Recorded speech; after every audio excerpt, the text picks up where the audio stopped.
Hello everyone, welcome to the 48th chapter of 1000 vocabulary from the Hindu।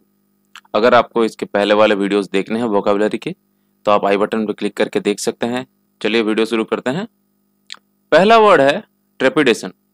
Definition है a feeling of fear और anxiety about something that may happen. आपने exam दिया है, आपका exam इतना अच्छा नहीं गया है। सोचिए आपने एग्जाम में 100 मार्क्स में से 80 मार्क्स अटेंड किए हैं, okay, and you need to score 60 to get a first division और फर्स्ट क्लास आने के लिए आपको 60% चाहिए। आपको ये डर लग रहा है कि आपके आउट ऑफ 80 30 मार्क्स आपके रॉन्ग हैं, या फिर दिस इज वन एग्जांपल, या फिर सोचिए आपका रिजल्ट आया है 55%। आप घर जा रहे हैं, आप अपने पापा को बता नहीं रहे हैं कि यू हैव स्कोर्ड 55%, पर आपको ये डर लग रहा है कि आपके टीचर आपके पापा को बता देंगे कि आपका 55% आया है। आपको डर है इस बात का कि आपके पापा को पता चल जाएगा। That is a feeling of fear.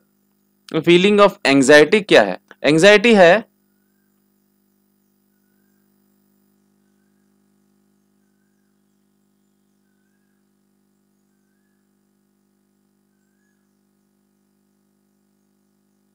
आपने जो एग्जाम दिया है उसमें से आपके 60 मार्क्स आएंगे कि नहीं आएंगे। That is the anxiety. Yes और नो, दिस इज एंजाइटी। अगला वर्ड है सर्टेनिटी। डेफिनेशन है firm conviction that something is the case. आप एक डाइस, ओके, आप एक डाइस फेंक रहे हैं। सोचिए आप लूडो खेल रहे हैं। लूडो में आपको पता है आप अगर 10 बार 10 टाइम्स आप कोई एक डाइस डालेंगे तो आपका एटलीस्ट 1 टाइम आपका 6 आएगा ही आएगा, at least 1 time, okay, that is certainty. अगला वर्ड है स्कैंडलाइजिंग। डेफिनेशन है शॉक और हॉरिफाई समवन बाय रियल और इमेजिन्ड वायोलेशन ऑफ प्रोप्राइटी और मोरालिटी। किसी को डरा देना। देखिए यहाँ यूसेज में देखिए, the lack of manners scandalised their hosts. आप किसी पार्टी में गए हैं, okay, it is birthday party. आपके दोस्त लोग ने आपको डरा दिया है कि अगर आप पार्टी में जाते हो तो वो लोग आपको ड्रिंक करा देंगे। क्या? अल्कोहल। या फिर आप अपने दोस्त को डरा रहे हैं कि कॉलेज के फर्स्ट ईयर में it is going to be, you are going to face, you are going to face ragging. आपका रैगिंग होगा ही होगा। That is scandalising. आप डरा रहे हैं। यहाँ देखिए, यहाँ देयर लैक ऑफ मैनर्स, उनमें जो व्यवहार करने का, सही जगह सही व्यवहार दिखाना, दैट इज मैनर्स। अगर किसी में ना हो तो उनके होस्ट क्या? अगर आप पार्टी एक कर रहे हैं, आपको पता है आप बुला रहे हैं 50 बंदों को, ओके, आप 50 बंदों को बुला रहे हैं, आप जानते हैं उनमें से 5 जो हैं they are not so good people and their lack of manners. आपको पता है वो लोग बहुत ही खराब किस्म के बच्चे हैं या फिर खराब किस्म के बंदे हैं, तो आपको पता है अगर वो पार्टी में आते हैं तो वो जरूर कुछ ना कुछ गड़बड़ करेंगे। That fear is scandalise. अगला वर्ड है स्ट्रिंजेंट। डेफिनेशन है ऑफ रेगुलेशंस, रिक्वायरमेंट्स और कंडीशंस, स्ट्रिक्ट, प्रिसाइज एंड एग्जैक्टिंग। मैंने जैसे अभी आपको बताया था, एक टीचर है, टीचर एक्स। सोचिए टीचर का नाम है विकास। प्योरली कोइंसिडेंशियल, मैं किसी भी विकास को यहाँ इंसल्ट करने की कोशिश नहीं कर रहा हूँ। No Vikas sir is being insulted here, I am just making an example. Vikas sir जो है बहुत ही ज्यादा स्ट्रिक्ट, या फिर just a name, Varsha ma'am. Think this is Varsha ma'am, she is very strict. अगर आप गलती करते हैं या फिर आप अपना होमवर्क नहीं करते हैं, then she will scold you, she will punish you.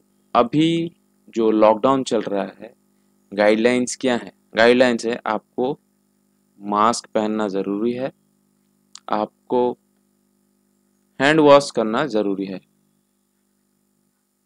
ठीक है। Those are stringent guidelines, strict. अगला वर्ड है स्ट्रेंड।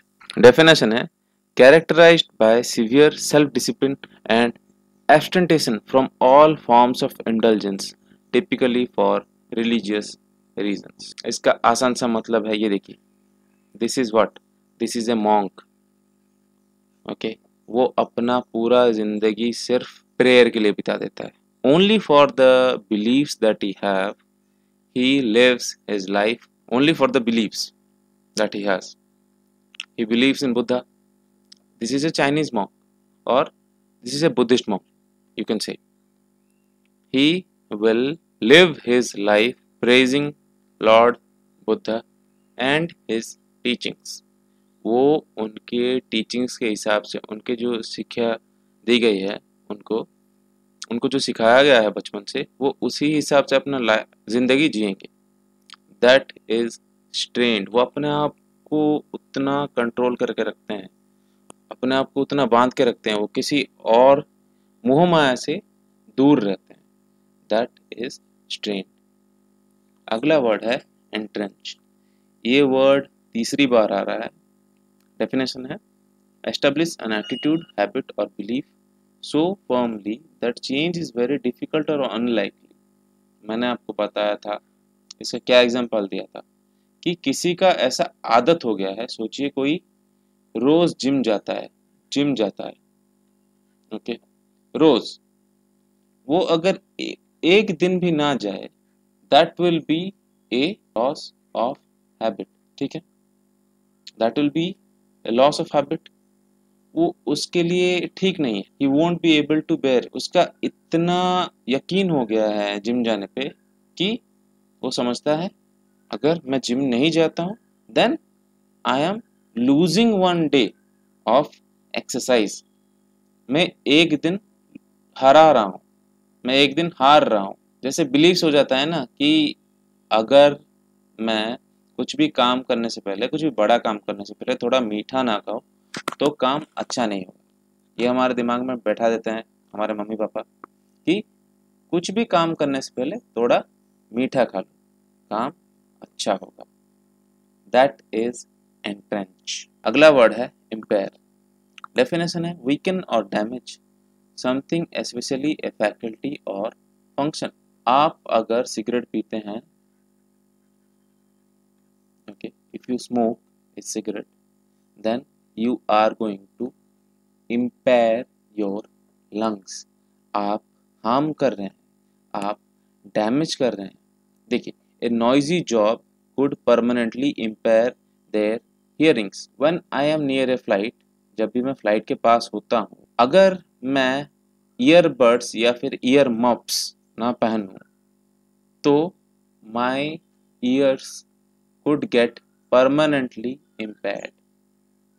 ठीक है, मेरे कानों की जो सुनने की शक्ति है वो हमेशा के लिए कम हो सकती है या फिर जा सकती है। अगला वर्ड है एस्टाउंडिंग।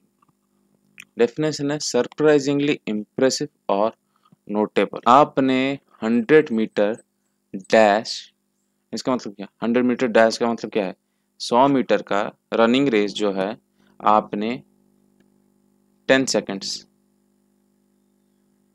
में कंप्लीट कर लिया। दैट इज सरप्राइजिंगली इम्प्रेसिव और surprisingly notable. That means you have the talent to be able to come first in the Olympics. आप ओलंपिक्स में जाने के लिए वो काबिलियत रखते हैं। That is surprisingly impressive. वो ये सोच भी नहीं सकता था कि हाँ, ये लड़का, इंडिया के ये एक छोटे से शहर का छोटा सा लड़का, ये इतनी काबिलियत रखता है कि ओलंपिक में जाके गोल्ड मेडल ला सकता है। That is amazing. वो मतलब सोच के परे है, उतना शानदार है वो, ठीक है। या फिर मैंने जैसे बताया था एक बार कि अगर आप सोच रहे हैं आपके बर्थडे पे आपको एक पल्सर 200 मिलेगा, पर आपके पापा आपके लिए निंजा ले आते हैं, वो एक सुपर बाइक है, यू विल बी एस्टाउंडेड। आप हद से ज्यादा इम्प्रेस हो जाएंगे। अगला वर्ड है कॉन्टेम्पलेट। डेफिनेशन है look thoughtfully for a long time at। इसका मतलब क्या है? दिन में सपने देखना। ये देखिए, ये खड़ा होके सोच रहा है dreams, okay, day dreaming, day dreaming that is contemplate. आप कोई एक बाइक देख रहे हैं, फिर सोच रहे हैं मैं 1 साल में, आप सोच रहे हैं मैं ऐसा जॉब पाऊंगा जिसमें मेरा मंथली इनकम होगा 1 लाख, उसमें से मैं 30,000 खर्च करूंगा और माई savings will be 70,000, okay, and with that within 3 to 4 months I will buy a super bike। वो आप सिर्फ सोच रहे हैं, दिन में बैठ बैठ के या फिर खड़े होके आप सोच ही रहे हैं, आप उस सोच में इतना डूब गए हैं कि आपको और कुछ नहीं दिख रहा। और फिर कुछ लोग होते हैं जो मतलब पढ़ते हैं एक किताब तो उसमें इतना खो जाएंगे उस किताब की स्टोरी में कि वो किताब जब तक खत्म नहीं हो जाता तब तक वो पढ़ते ही रहेंगे। That is contemplate. अगला वर्ड है स्टूपिफाई। डेफिनेशन है make someone unable to think और feel properly. Look at their faces. पापा ये है, this is a dad and this is his daughter. वो देख के इतना शॉक हो गए हैं या फिर इतना खुश हो गए, इतना चौंक गए हैं जो उनके सोच से परे है। किसी को हद से ज्यादा चौंका देना दैट इज स्टूपिफाई। हद से ज्यादा चौंका देंगे तो अब क्या होगा? वो आदमी या फिर औरत या फिर लड़का लड़की या फिर कोई भी वो सोच नहीं पाएगा और कुछ भी। कोई एक मैथ प्रॉब्लम आपके दोस्त से नहीं हो रहा है, आपने 10 सेकंड लिया उसको सॉल्व करने में, वो तो हैरान ही हो जाएगा। वो तो कहेगा अरे वाह भाई, ये तुमने कर कैसे लिया? मैं तो इसको 1 घंटे से लगा हुआ था ये क्वेश्चन सॉल्व करने में, पर तुमने सिर्फ 10 सेकंड में कर लिया। अरे वाह, दैट इज स्टूपिफाई। इसी के साथ मैं ये वीडियो खत्म करूंगा। Hope you are able to learn something. आपके साथ अगले वीडियो में मुलाकात होगी। तब तक के लिए थैंक यू एंड बाय।